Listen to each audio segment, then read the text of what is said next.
Potencia de un punto respecto de una circunferencia, sea el punto P y la circunferencia de centro O y radio R, esta de aquí.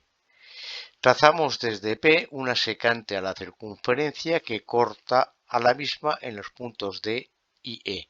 Se llama potencia de P respecto a la circunferencia al producto de los segmentos PD por PE. Vemos que si nosotros trazamos otra secante distinta, la verde, que corta a la circunferencia en F y G, la potencia, según esta recta, sería PF por PG, siendo la misma, es decir, siendo constante la potencia.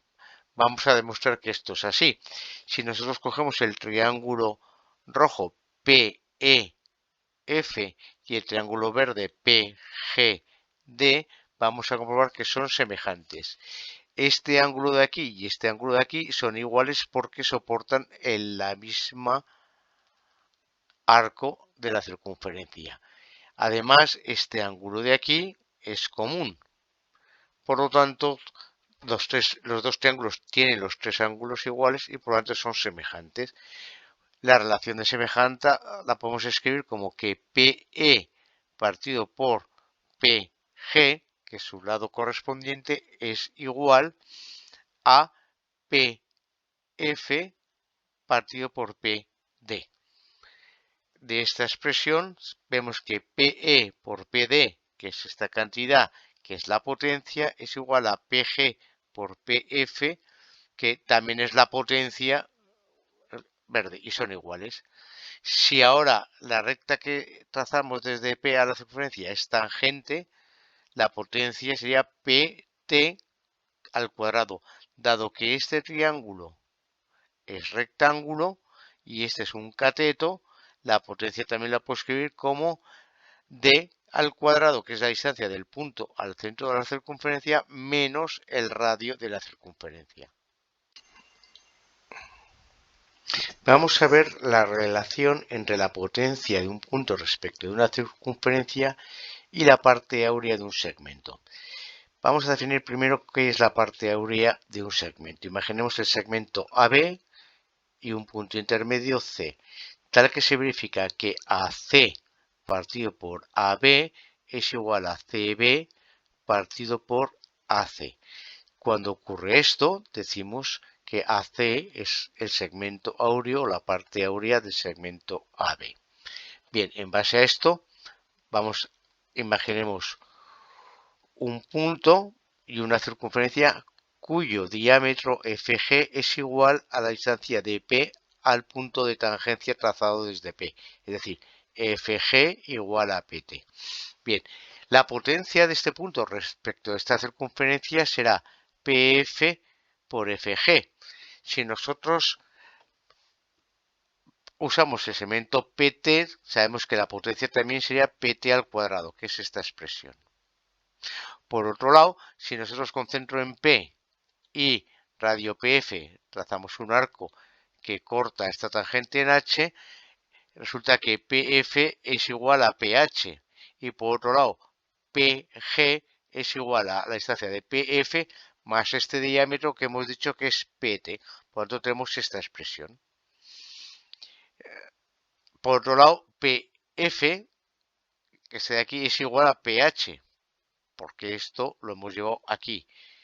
Haciendo este producto resulta que PT al cuadrado es igual a PH al cuadrado más PH por PT. Si nosotros dividimos ambos miembros por PT, este de aquí me quedaría PT. Y esto al dividirlo por H me quedaría por PT, sería PH al cuadrado partido por PT más PH, que sería esta expresión. Pasamos PH al otro lado y tenemos que el segmento PT menos el segmento PH es igual a PH al cuadrado partido por PT. Ahora bien, PT menos PH es el segmento HT.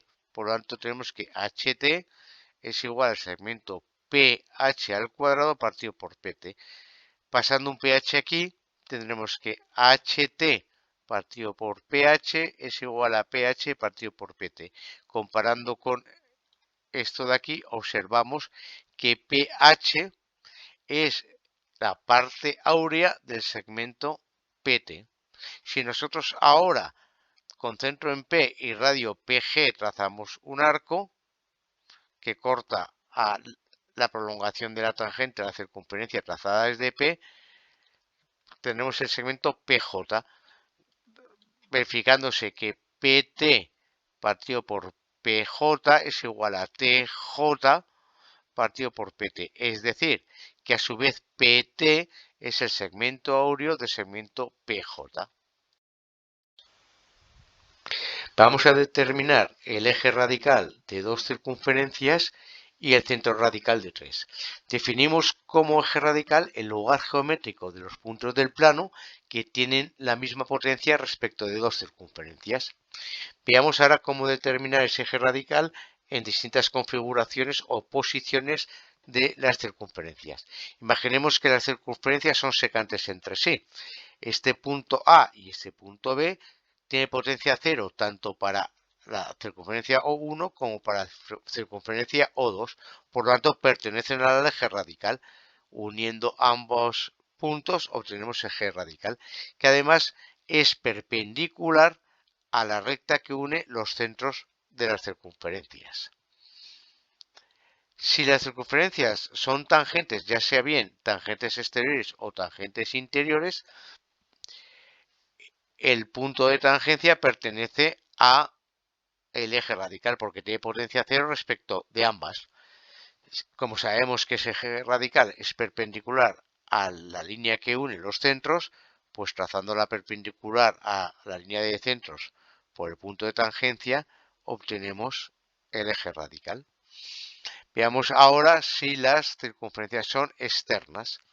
En este caso, lo que voy a hacer es tomar una circunferencia auxiliar, que es la roja, que es secante con ambas, con la O8 y la O7.